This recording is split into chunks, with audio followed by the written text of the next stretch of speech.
Okay, today I want to talk about an example of how we're ignoring information that we got from the research and the consequences of ignoring that research. One of the facts that we learned is that every brain is wired differently. No two brains are alike.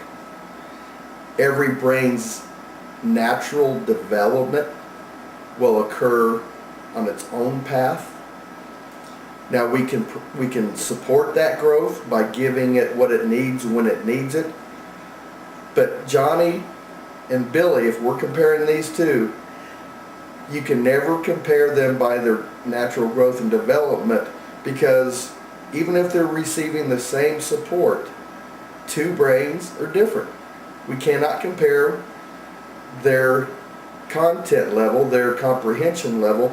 The only thing that we need to be concerned about is Johnny receiving what he needs on his level, how he needs it given to him, so that he is growing and developing as fast as he can. That's why grades mean nothing.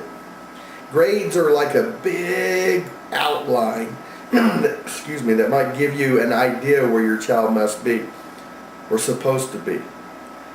But if every brain is different, and if every brain is wired differently, putting them in groups by age instead of development is creating a huge gap. As a parent, you need to understand that.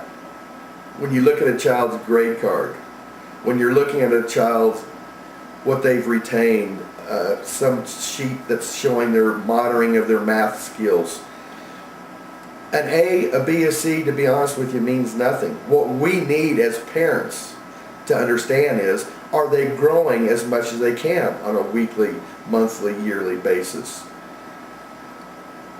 We will never, in the education system, I should say never, but until parents stand up, we will never group our kids in education by development and growth stages instead of ages, even though everybody in education knows that's what should be done. And the reason is parents and grandparents won't allow it. They've always been more concerned about, oh, my Johnny will be embarrassed or feel bad if at 7 he's still down in the lower grade. What you don't understand, parents and grandparents, is your Johnny feels bad already if we moved him up and he can't do any of the work because he wasn't ready for it. We need to change our philosophy about education and understand it doesn't mean anything in what grade you're at. What matters is what development stage you're at.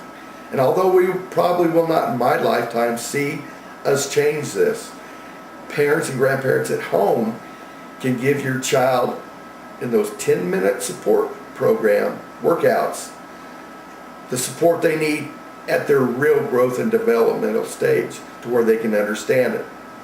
But again, here's an example of huge gaps being created from what we now know about research and how the brain develops and what we're doing in the classroom. Again, do teachers have any say in this? Do they have any control? No. Parents are the ones that made this change. Parents are the ones that have kept education from changing to growth and development grouping instead of by age.